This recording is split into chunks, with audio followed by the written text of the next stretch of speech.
चलिए अब motional EMF का हम लोग जनरलाइज केस को देख रहे हैं।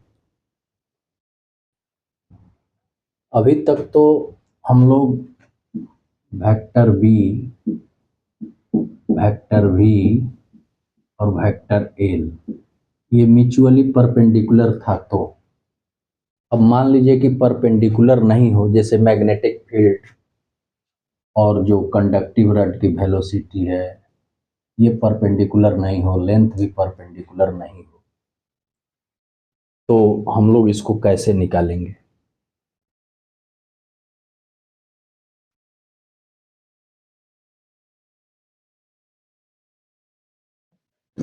मान लीजिए ये आपका मैग्नेटिक फील्ड हुआ,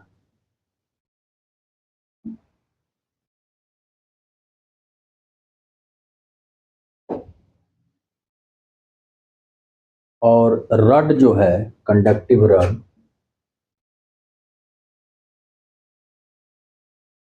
वो इस तरह से है। यानी कि कहने का मतलब कि मैग्नेटिक फील्ड के साथ ये थीटा एंगल बना रहा।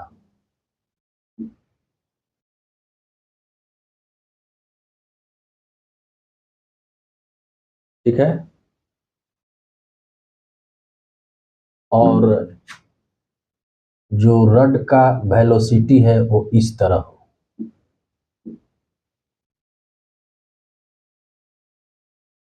भी ठीक है, और ये अल्फा एंगल बना रहा।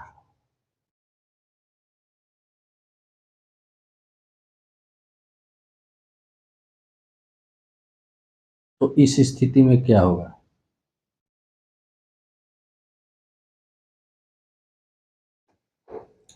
तो यहाँ पे सबसे वही बात है कि इसमें जो फ्री इलेक्ट्रॉन्स होंगे, ये मान लीजिए मैग्नेटिक फील्ड, इसमें जो फ्री इलेक्ट्रॉन्स होंगे तो उस पर जो है मैग्नेटिक फोर्स लगेगा, जैसा कि पिछले वीडियो में मैं बताया था।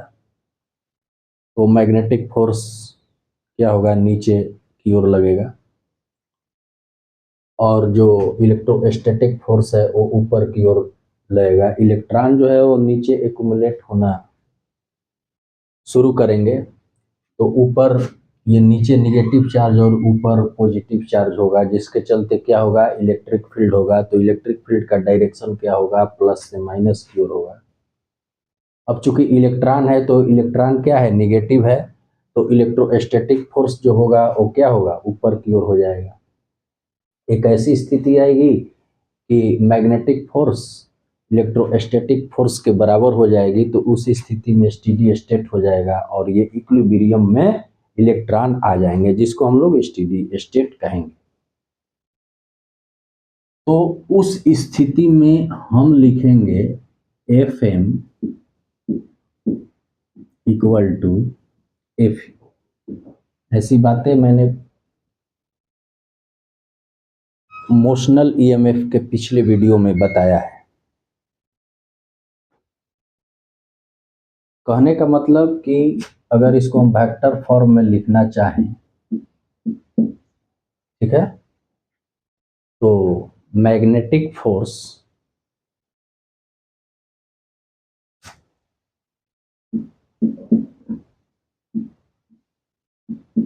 इस तरह से लिख सकते हैं। मतलब electric force equal to magnetic force, और साइन क्या आ जाएगा, निगेटिव आ जाएगा। अब उस वीडियो में एफ के लिए ई, चूंकि इलेक्ट्रॉन पे चार्ज ई होता है, तो ई ई एफ बराबर क्यू ई होता है ना, तो क्यू के जगह ई रख दिया, ई इलेक्ट्रिक फील्ड है। ठीक है, और यहाँ माइनस है, यहाँ हो जाएगा इलेक्ट्रॉन भी क्रॉस,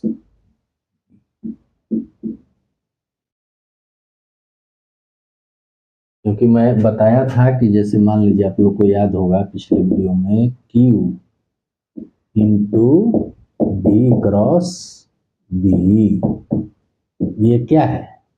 Q की जगह E इलेक्ट्रॉन है, ये V क्रॉस B,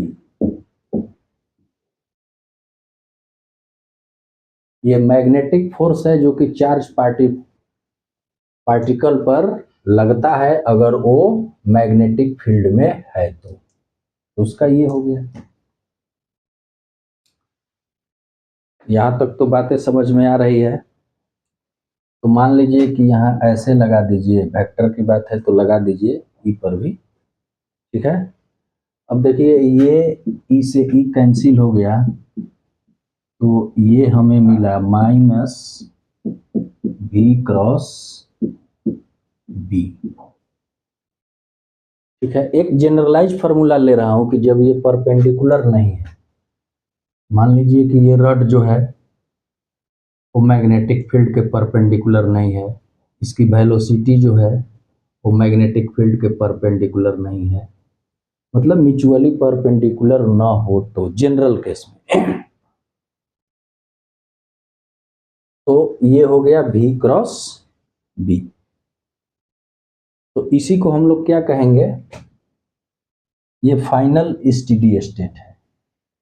क्या है ये? फाइनल स्टेडी स्टेट, जब इलेक्ट्रॉन्स जो हैं वो नीचे आना बंद हो जाएंगे और एक पोटेंशियल डिफरेंस होगा।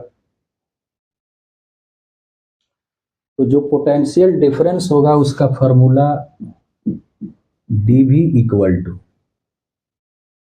क्या लिखेंगे? E D L minus E dot D L, ये फॉर्मूला होता है।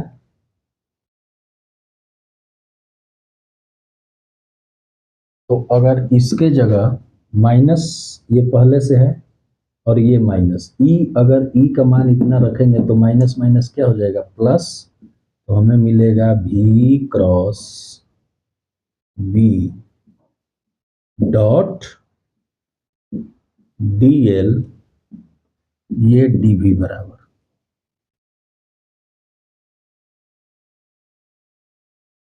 ठीक है। अब मान लीजिए कि हमको यहां से यहां का पोटेंशियल डिफरेंस ज्ञात करना हो, ये तो छोटे के लिए, तो इसे क्या कर देंगे, इसे हम लोग इंटीग्रेट कर देंगे, कुछ लिमिट देंगे, जितनी होगी यहाँ की और यहाँ की वो लिमिट देंगे, ठीक है। मान लीजिए कि ये ए पॉइंट है, ये बी पॉइंट है, तो क्या लिखेंगे? V A minus V B, V A minus V B equal to del V, ऐसे लिखते हैं ना, तो वहीं ये देंगे। तो अब एक समझने के लिए ये क्या हो जाएगा, ये आपका पोटेंशियल हो जाएगा v, ये वेलोसिटी नहीं है, ये पोटेंशियल है। वेलोसिटी को ऐसे कर दीजिए ताकि कंफ्यूजन दूर रहे। ये आपका क्या है? ये वेलोसिटी है, ये वेलोसिटी, ये पोटेंशियल है, ये वेलोसिटी है रड का। तो डीवी का इंटीग्रेशन क्या हो गया? डीवी का इंटीग्रेशन हो गया v, ठीक है। v का मतलब कि अब इसको डेल भी लिख दीजिए, क्योंकि ये पोटेंशियल डिफरेंस ही ना होगा ए से बी के बीच या बी से ए के बीच, तो ये इसको लिख दिया बराबर, ठीक है। अब यहां पे एक गौरतलब बात है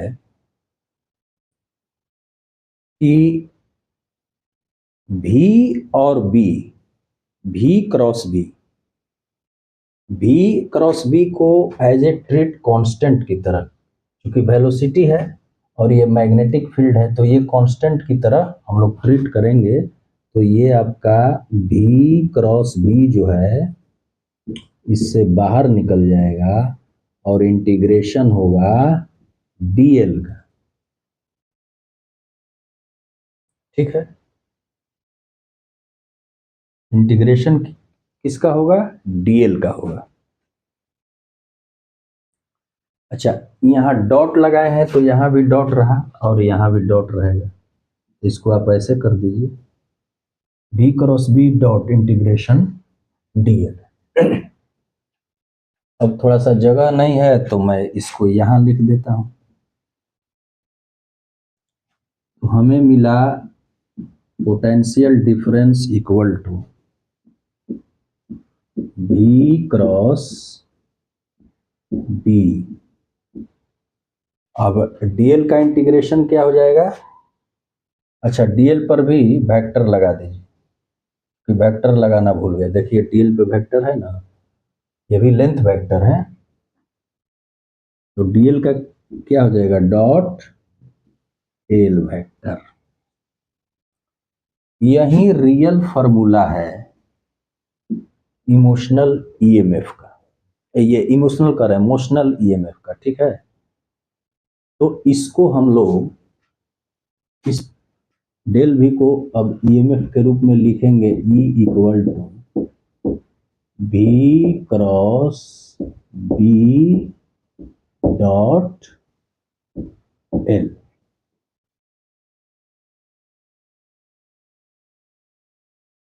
ठीक है। अब जो v क्रॉस बी का डायरेक्शन होगा उससे हम लोग पॉजिटिव टर्मिनल को जान पाएंगे, मतलब ये करंट की डायरेक्शन को हम लोग जानेंगे।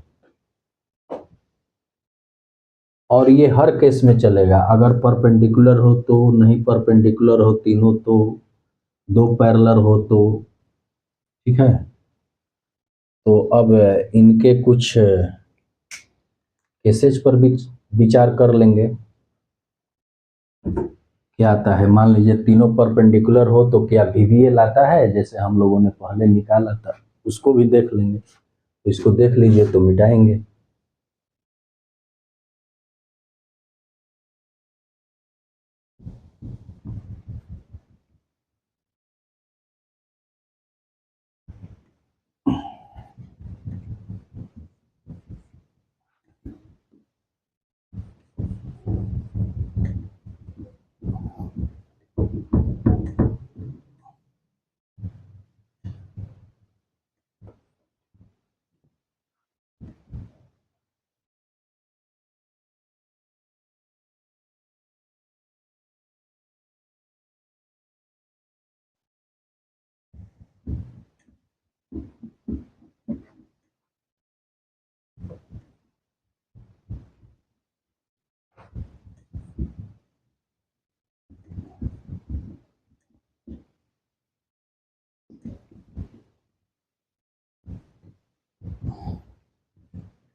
चलिए कुछ कंडीशन देख लेते हैं, ठीक है। तो मान लीजिए कि पहला कंडीशन ले लेते हैं,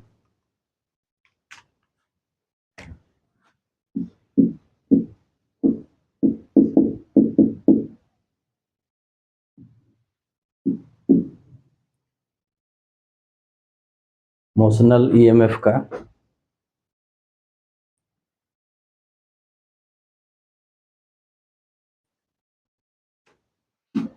मैग्नेटिक फील्ड अंदर की ओर,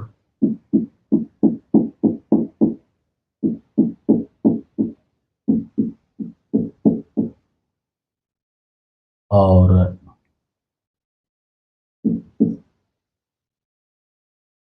इसमें कोई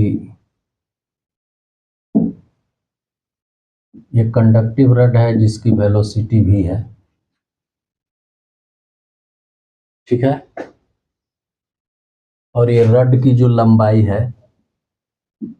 लेंथ ऑफ रड एल,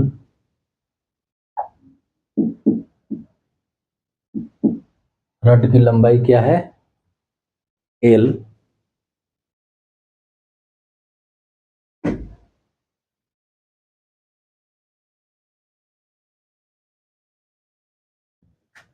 और ये आपका मैग्नेटिक फील्ड अंदर की ओर,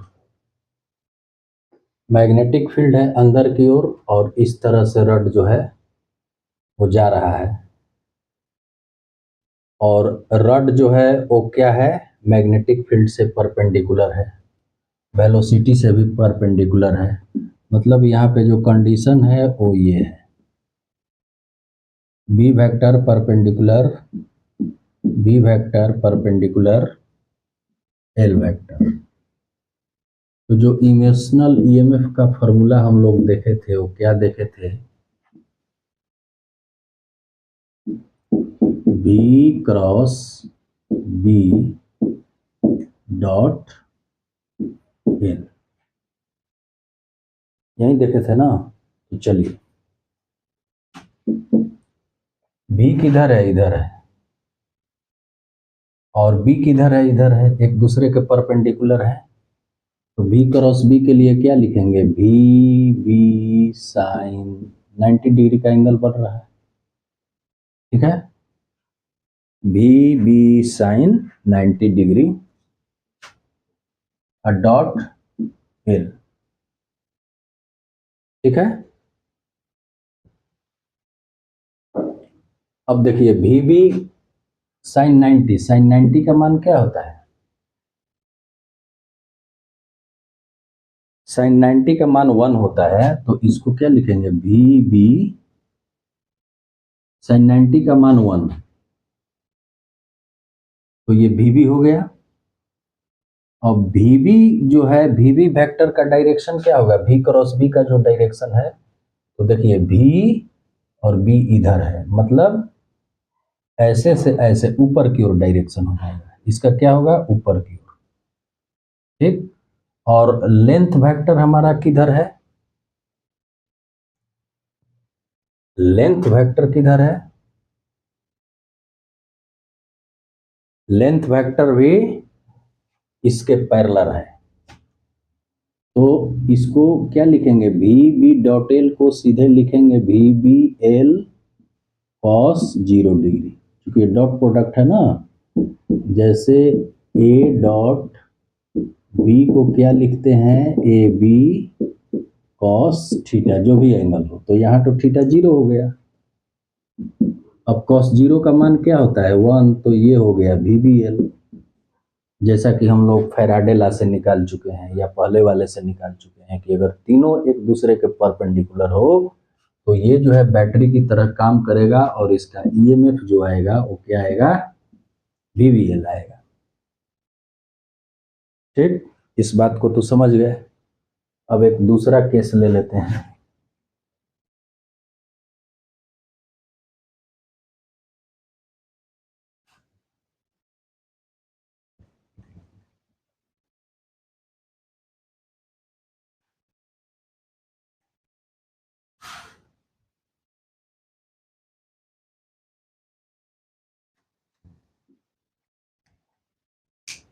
अब एक दूसरा केस एराइज करेंगे कि मान लीजिए कि मैग्नेटिक फील्ड और लेंथ वेक्टर पैरेलल हो।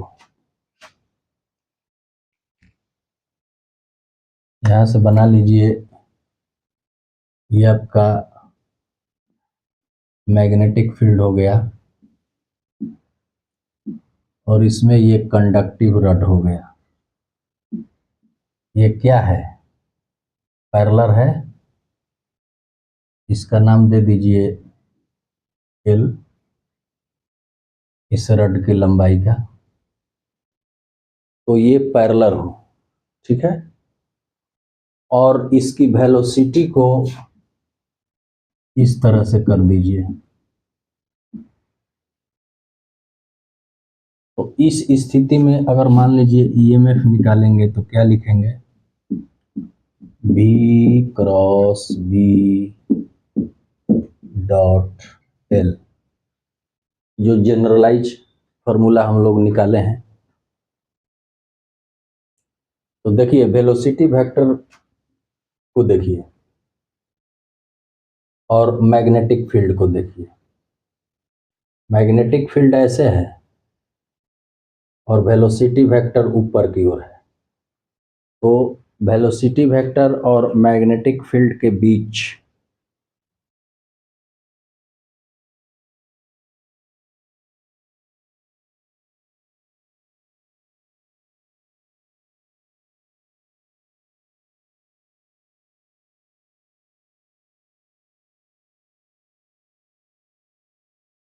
जो एंगल बनेगा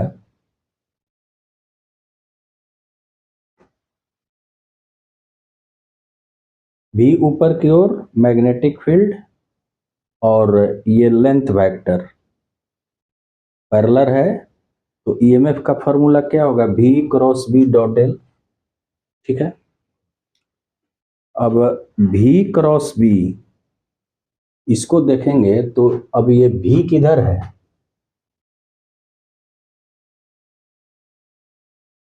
V है ऊपर की ओर और B है ऐसे, तो इनके बीच का जो मान लीजिए V क्रॉस B को क्या लिखेंगे, VB sine 90 degree, VB sine 90 degree और इधर डॉट L। ठीक है, अब VB साइन 90 का मान क्या होता है 1, तो ये VB डॉट L। अब VB का डायरेक्शन देखिए, हम कहाँ जा रहे हैं, V से B की ओर, V से ऐसे भी है, V से B की ओर, तो ये अंदर की ओर जो बन रहा है वो डायरेक्शन इसका बन रहा है। अब जाइए V से B की ओर, तो अंगूठा अंदर की ओर, तो ये अंगूठा अंदर की ओर है और लेंथ वेक्टर ऐसे है, यानी कि इसके BB और L के बीच जो एंगल बन रहा है वो कितना बन रहा है, वो भी आपका 90 डिग्री बन रहा है। ठीक है, लेकिन ये ए डॉट बी है, मतलब vector A dot vector B, तो ये ए बी कॉस थीटा, उसी तरह से वी बी एल, इसको लिखेंगे तो क्या लिखेंगे, इसको लिखेंगे V B L dot product है, एंगल बन रहा है देखिए बी से बी की ओर अंदर और लेंथ वेक्टर ऐसे, तो 90 डिग्री बन रहा है, तो कॉस 90 डिग्री। अब कॉस 90 का मान क्या होता है, कॉस 90 का मान 0 होता है, तो ये टोटल बना देगा 0, यानी कि यहाँ जो ईएमएफ होगा वो 0 हो जाएगा, यहाँ ईएमएफ क्या हो जाएगा 0 हो जाएगा। उसी तरह से एक और केस ले लीजिए,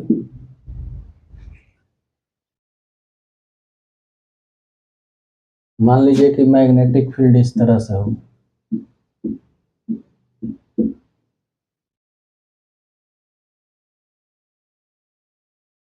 देखिए इस केस में क्या हुआ मैं बता देता हूँ। अगर इसमें से भी बी एल में से कोई दो वेक्टर पैरेलल हो, वेक्टर बी और वेक्टर एल में से कोई दो पैरेलल हो, तो ईएमएफ मोशनल ईएमएफ 0 आएगा, ये बात ध्यान में रखिए। अब जैसे इसमें लीजिए एक और उदाहरण, ये मान लीजिए मैग्नेटिक फील्ड है, ये आपका मैग्नेटिक फील्ड है,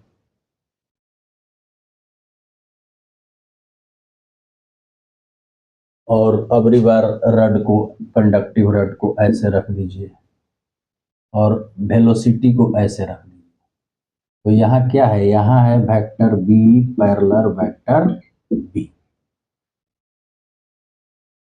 ठीक है, इसमें क्या था, इसमें क्या था, इसमें था आपका vector L parallel vector B, इसमें था तो 0 आया।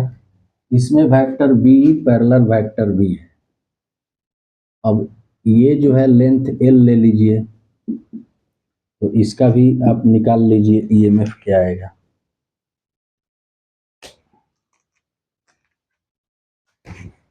इसका ईएमएफ काउंट करेंगे तो क्या करेंगे, V cross B dot L. अब देखिए भी क्रॉस बी, भी और बी के बीच एंगल क्या है, जब पैरेलल है तो 0 डिग्री है ना जी, तो भी B sine 0 degree cos product है, और डॉट एल। साइन 0 का मान क्या होता है, साइन 0 का मान 0 होता है, तो ये 0 डॉट एल, ये 0 हो गया, यानी कि ईएमएफ 0 आ गया। ठीक है, एक और केस ले लीजिए, थोड़ा सा इसको मैं मिटा देता हूं।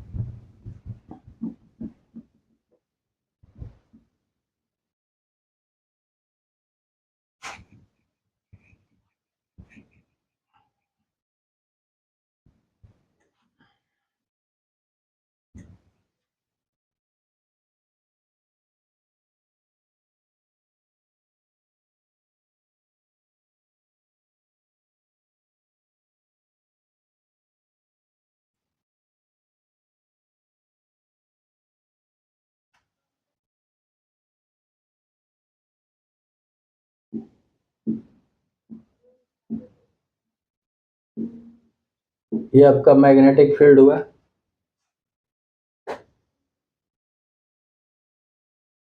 और रड को इस तरह से रख लीजिए, कंडक्टिव रड को, और इसका वेलोसिटी दे दीजिए इस तरफ,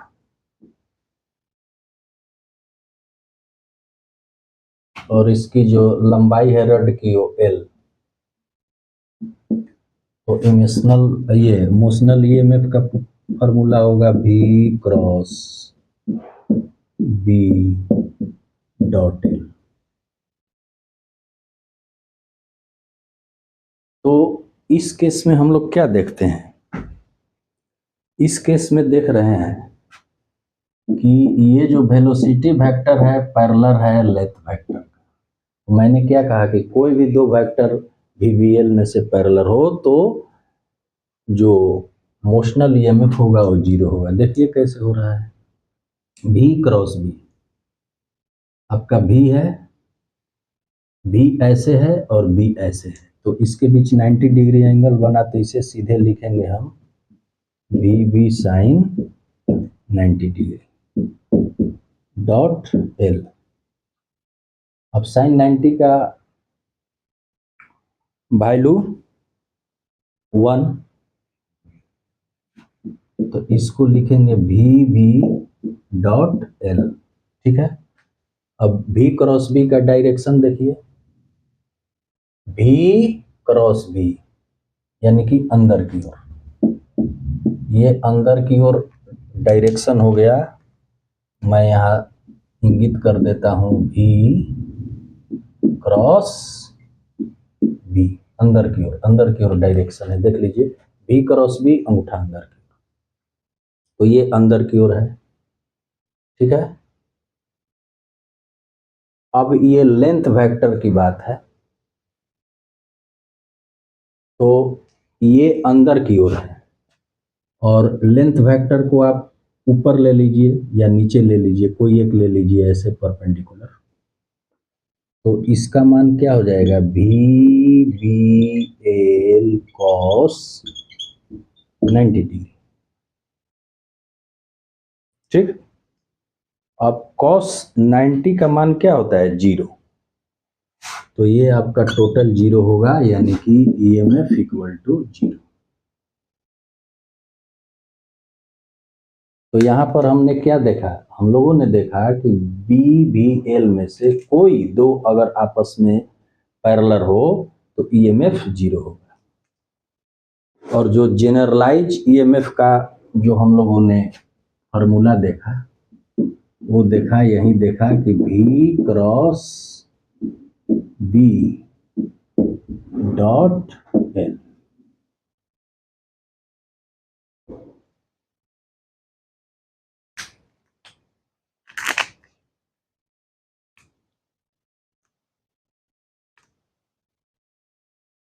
तो आशा करता हूँ कि ये समझ में आया होगा। धन्यवाद।